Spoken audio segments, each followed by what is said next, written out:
Alright, listen up my fellow time travel enthusiasts and skeptics alike. In the distant days of 1995, in the heartland of Stanberry, Missouri, a 21-year-old named Mike Marcum had a vision. This lad wanted to build a time machine from his porch so he could get those lottery numbers from the future and bathe in the glory of newfound riches. And oh boy, did Mike's journey get interesting. He even took a detour through the legal system for theft, because time machines don't build themselves after all. But here's where it gets wild. Mike vanishes into thin air a few years later. So, did he crack the time code and disappear into another era? Or did he just get a really good deal on a one-way ticket to Bermuda? Together, we'll find out if Mike Marcum was a time-traveling pioneer. But hey, let's not keep all this fascinating knowledge to ourselves. Join our community of curious minds by subscribing right away. When you do, drop us a comment saying, "I subscribe," to let us know you're on board. We'll be thrilled to respond and engage with your questions and suggestions. Together, let's embark on an exciting journey to uncover hidden secrets and untold tales on Becker's Casual History. In the vast landscape of scientific exploration, few topics capture the imagination quite like time travel. It's a realm where hypothetical arguments and futuristic theories collide, probing the fundamental questions of the universe and delving into the mysteries of the quantum world.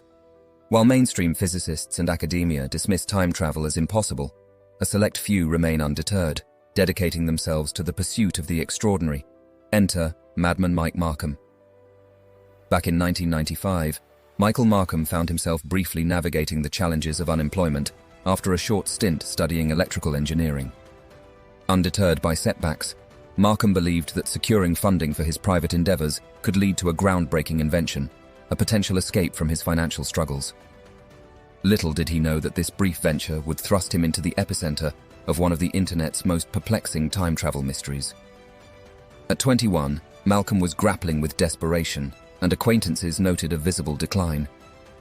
During this tumultuous period, Marcum, in his pursuit of the extraordinary, toyed with a seemingly simple electrical device, the Jacob's ladder. Now, a Jacob's ladder is no mere trinket. It's a contraption designed to illustrate the mesmerizing dance of electricity when paired with rising hot air. Envision a transformer at the base, creating a potential difference between two vertical, parallel wires. Electrons, eager to distance themselves, leap between these wires, generating a spark that heats up the air. As the heated air rises, the spark follows suit, only to reset at the bottom. Enter Marcum, who introduces a CD player laser into the mix in order to reduce air resistance and create a continuous arc of electricity. And this is where things take a turn for the bizarre. According to him, the electrical arc transforms into a vortex, distorting light in an almost three-dimensional spectacle. Intrigued, he decides to conduct a peculiar experiment involving a sheet metal screw. Marcum claimed that upon tossing the screw into the vortex, it defied conventional physics and vanished into thin air. However, the plot thickens. Seconds later, the screw reappears, prompting him to boldly theorize that he'd stumbled upon the properties of a time machine. Eager to test this newfound hypothesis, Marcum embarks on a quest for more powerful transformers. There's just one snag: the cost. With a hefty price tag exceeding $20,000, financial constraints threaten to derail his temporal ambitions. Undeterred, Marcum pivots to a daring plan involving a local power station. Under the cloak of night, he scouts the area and discovers 6 inactive transformers, each weighing over 300 pounds. Back at home, he connects these behemoths to his power lines, constructing a supersized Jacob's ladder. Ready for the grand experiment, he flips the switch. Alas, disaster strikes. The overloaded transformers cause a massive brownout, wreaking havoc on the electrical grid and leaving half the city in the dark. To add salt to the wound, his 6 transformers fizzle out, rendering his time travel ambitions momentarily grounded. As fate would have it, Marcum's roommate, embroiled in a dispute with the next-door neighbor, attracts the attention of the police after blowing out their door's window on the same day, adding another layer of chaos to this already tumultuous journey. Following the glass door incident, Marcum found himself wrongly accused by the police. Indignant, he pointed the finger at his roommate, claiming the BB gun shenanigans were a retaliatory strike. When law enforcement delved into the Transformers experiment aftermath, they discovered the stolen evidence stashed in an outdoor shed. Cue the handcuffs, and off to jail went Mike Marcum. In court, Marcum faced a laundry list of charges, including over $13,000 worth of stolen materials and property damage exceeding $100,000. Surprisingly, he only received a 60-day sentence. This may have to do with Marcum's defense, where he proudly asserted to have crafted a time machine for the noble pursuit of grabbing those winning lottery numbers. The judge, sensing some serious mental impairment, handed down the minimum sentence. The saga took an unexpected turn when the Kansas City Star ran a cheeky story on the Marcum case, thrusting him into local stardom. The tale gained enough traction that Art Bell, the host of the paranormal radio show Coast to Coast AM, reached out to Marcum. His goal? To boost funding for Marcum's time travel endeavors. On the radio, Marcum spilled the beans on his time machine and the peculiar electromagnetic field vortex, even throwing in a nod to the Philadelphia experiment. Skepticism ran high among callers, dismissing the blackout as a government cover-up hoax. That is until a surprising guest dialed in, Marcum's arresting officer. He spilled the beans on Marcum's personal lab, revealing bizarre inventions like an e-cigarette light made from a microwave oven and a self-programmed electronic piggy bank. By the show's end, Marcum wasn't just collecting calls, he was raking in dollars from fellow time travel enthusiasts eager to fund his endeavors. With ample cash in hand, Art Bell suggested a shift in focus, but Marcum was unwavering, stating that every penny would fund the time machine. In addition, he also planned to bring his cell phone along for the ride, ready to document the spectacle of time travel. The stage was set for the next chapter in the mad tale of Mike Marcum.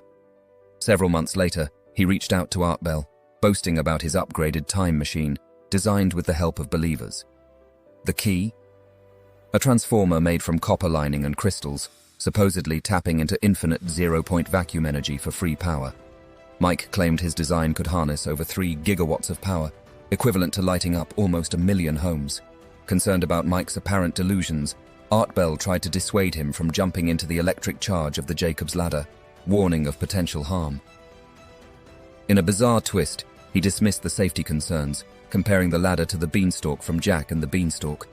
Undeterred, Madman Mike Marcum, as he now liked to be called, embraced his experiment.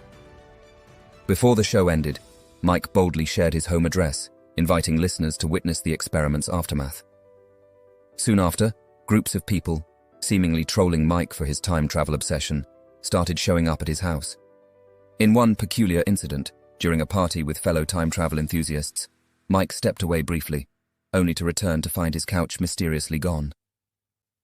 Accusations flew, and some claimed the couch had teleported through a time vortex. Years later, a concerned listener called into Coast to Coast AM, asking about Mike's fate. Art Bell, intrigued by the mystery, looked into it, only to discover that Mike had vanished. His phone number was inactive, and close friends were clueless about his whereabouts. The last anyone heard, Mike mentioned working on one last experiment.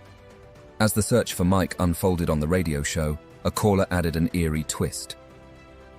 They recounted a 1930s case of a body found on a California beach, eerily matching Mike's description. The man had been crushed to death within a tightening metal tube, accompanied by strange plastic and metallic devices resembling a modern cell phone. The uncanny parallels between this body and Mike, who claimed he'd bring only his cell phone on his time travel journey, sparked speculation.